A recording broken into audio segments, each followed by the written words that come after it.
Let's start with subcalendars. Here are the subcalendars.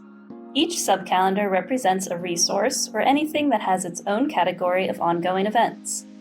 Color coding provides quick visual cues for which category an event belongs to. Click this eye icon to show all events and click again to hide all events. Use the eye icon here to show only the events on one subcalendar. If you see Add Edit here, you have the administrator access, which allows you to set up subcalendars and configure user access in the calendar settings.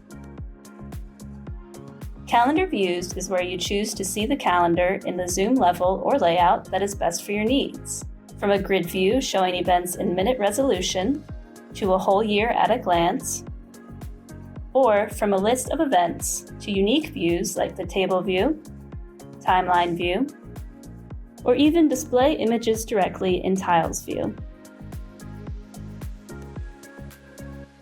Adding events is easy.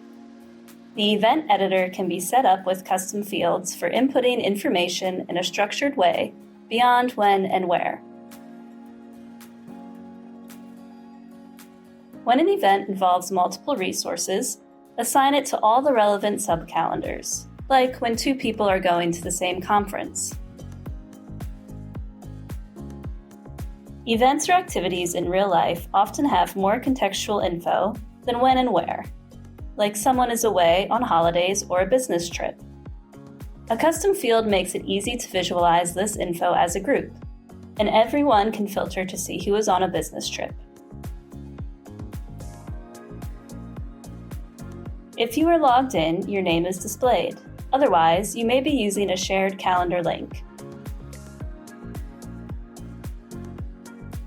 Open the blue menu to see available actions or configurable options such as time zone, language, etc. Teamup supports more than 20 languages. Here you can also get the feed from this calendar and add it to other calendars like Google Calendar or Outlook. The time zone that your events are being displayed is also indicated in the bottom right. If you need to see the events in another time zone, click to open the options and select your choice. All time zone conversions are automatic. You never have to do any mental math anymore.